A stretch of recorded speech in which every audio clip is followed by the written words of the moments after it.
I grew up on Auburn Avenue right across the street from Christ Hospital, and our house was one of only 5 single-family homes on the street. We were surrounded by tenement buildings, and I learned early on that life was really tough for a lot of people.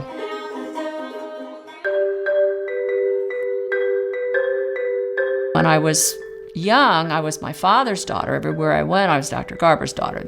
And then, by golly, for a little bit of time, I was myself working around. And then suddenly I married John Pepper, and then I became John Pepper's wife as we moved through the Procter & Gamble ranks. And I became thought of, I think, sometimes as the little wife who sits on the couch and eats chocolate.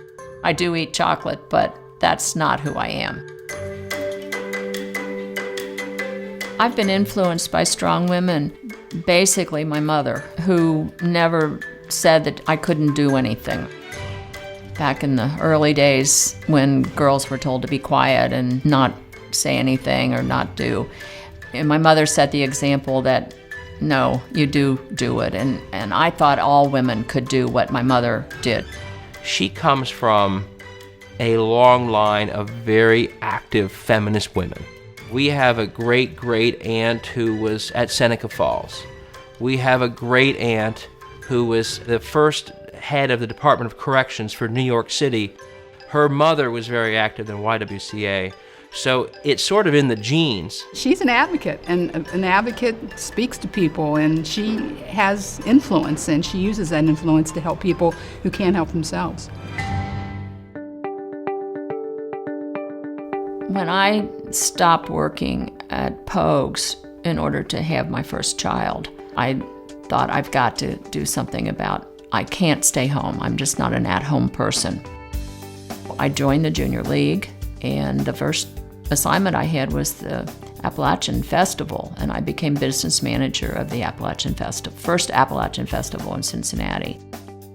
And then I moved to Europe, and then there were no more organizations, but I tried to help the women who were moving, and that was an important thing that I liked to do because I knew how difficult it was.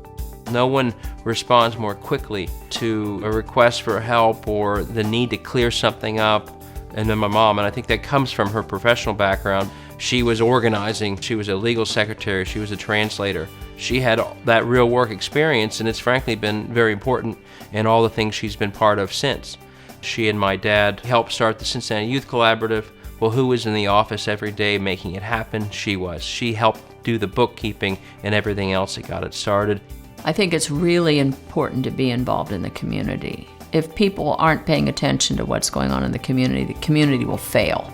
There are many people who my mom has helped in all sorts of ways, where someone was really struggling, and at the key moment where they needed help, my mom helped them. And that's something that people wouldn't know, and she doesn't do it for recognition. She does it because she has a big heart and someone needed help. I actually discovered domestic violence in 1963 when I was tutoring at a home for pre-delinquent girls. And one afternoon, a gang of boys came in and beat up a little girl in the front room. And my little girl said, "Don't worry about it. That's her boyfriend. He owns her." And that just sent shockwaves through me. And I'll never forget it. I said to myself, someday I'm going to grow up and do something about domestic violence. Serendipitously, as my daughter Susie was off to college, I was thinking about what I would do, and I thought to myself, I'm going to go back and do what I started out to do in 1963. We asked her to chair our capital campaign, and I had no idea that she would roll up her sleeves and really, literally take this raising $7.5 million to heart and make sure it got done personally every day. She gets everybody else to give, and whether it's $1 or $100,000, Francie has been passionate in her pursuit of providing services to women in our community. I think I get the most satisfaction from knowing that I've had a large voice in regard to domestic violence. Our YWCA in Cincinnati is really in the forefront of domestic violence work in the country and looked at as a model. And I think it's because so many people have worked together to make that happen. I didn't do it by myself. Because my name is Pepper, I like to call myself the noise that made it happen. I've always done almost everything silently, but for domestic violence, I had to make a noise.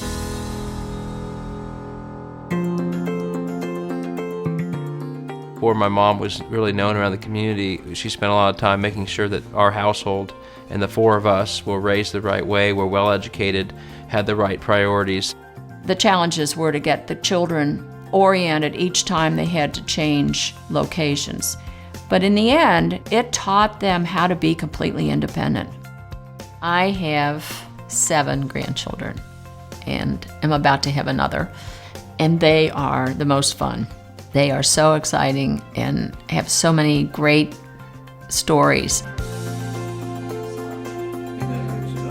I met John Pepper in the infield of the Kentucky Derby. And apparently his friend had told him all about me, and my friend had told me all about him. But we didn't date for quite a while because P&G sent him away right away to do sales training.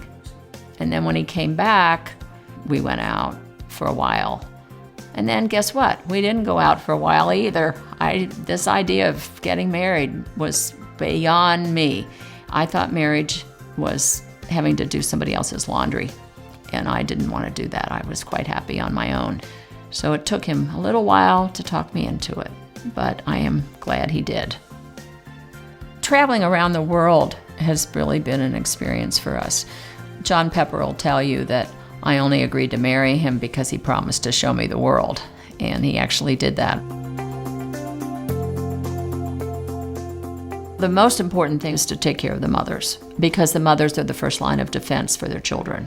I tell young women all the time, don't let anybody tell you no. If you want to do it, you can do it. You just put your mind to it, you forget what they're saying, and you just do it. And it works.